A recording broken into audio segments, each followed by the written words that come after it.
আজকে আপনাদেরকে তৈরি করে দেখাবো খুবই ইউনিক আর খুবই জনপ্রিয় একটি স্ট্রিট ফুড। এটি হচ্ছে ম্যাগি পিৎজা। এই পিৎজা একবার খেলে এর ফ্যান হয়ে যাবেন। প্রথমেই আমরা নিয়ে নিব 2 প্যাকেট ম্যাগি। এরপর আমি এগুলোকে একটি প্যানের উপর ছেড়ে দিব। এই ম্যাগির সাথে যে মশলাগুলো আছে সেগুলোকে আমরা কেটে এর সাথে দিয়ে দিব।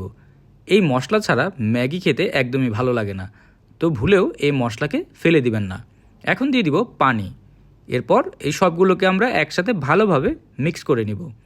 যখন ম্যাগির সাথে পানি ভালোভাবে মিক্স হয়ে যাবে তখন আমরা একে সেদ্ধ হওয়ার জন্য রেখে দিব। যখন দেখব পানি শুকিয়ে এসেছে বুঝতে হবে আমাদের সেদ্ধ করা হয়ে গেছে। দেখতেই পাচ্ছেন নুডলসটি কেমন মাখা মাখা হয়ে গেছে।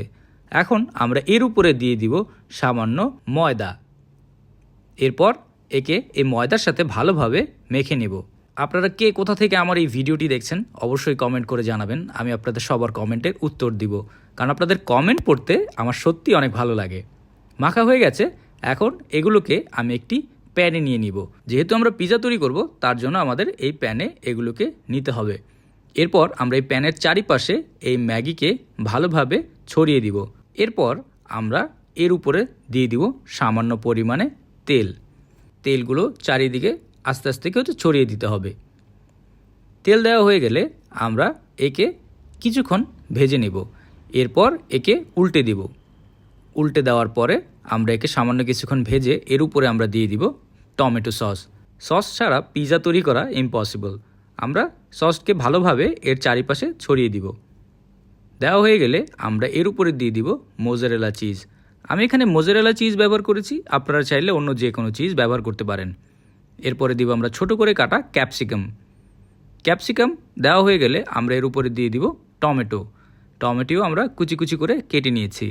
চারিদিকে আস্তে আস্তে করে আমরা ছড়িয়ে দিব। এরপর আমরা দিয়ে দিব পেঁয়াজ, কুচি করে কাটা পেঁয়াজ, সামান্য পরিমাণে ব্ল্যাক অলিভ। চারিপাশে আমরা সুন্দর করে এগুলোকে দিয়ে দিব। এরপর আমরা এর উপরে দিয়ে দিব সামান্য অরেগানো। পিৎজা তৈরিতে এই মশলাগুলো খুবই দরকারি, অরেগানো আর গোলমরিচের গুঁড়া। গোলমরিচের গুঁড়ো আমরা সামান্য পরিমাণে এর চারিপাশে ছড়িয়ে দিব। তারপরে আমরা দিয়ে দিব সামান্য পাপরিকা পাউডার। পাপরিকা দেওয়া হয়ে গেলে আমরা দিয়ে দিব সামান্য পরিমাণে তেল আমরা আবারও দিচ্ছি। সামান্য তেল এর উপরে দিয়ে আমরা ঢাকনা দিয়ে একে আমরা রেখে দিব। এরপর আমরা একে কিছুক্ষণ রান্না করব। 5 থেকে 7 মিনিট অল্প আঁচে রান্না করলে আমাদের পিৎজা তৈরি হয়ে যাবে। আর অবশ্যই চিজগুলো গলতে হবে। দেখতেই পাচ্ছেন আমাদের চিজ গলে গেছে, আমাদের পিৎজা তৈরি হয়ে গেছে। আপনারা ঠিক ঘরে এইভাবে ম্যাগি দিয়ে মজার পিৎজা তৈরি করে খেতে পারেন। এটি দেখতে যেমন সুন্দর, খেতেও দুর্দান্ত।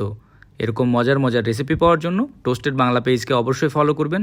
আর ভিডিওটি যদি আপনাদের ভালো লেগে থাকে একটি লাইক অ্যান্ড শেয়ার করতে ভুলবেন না। সবাই ভালো থাকবেন, সুস্থ থাকবেন আর মজাদার খাবার ঘরে তৈরি করে খাবেন।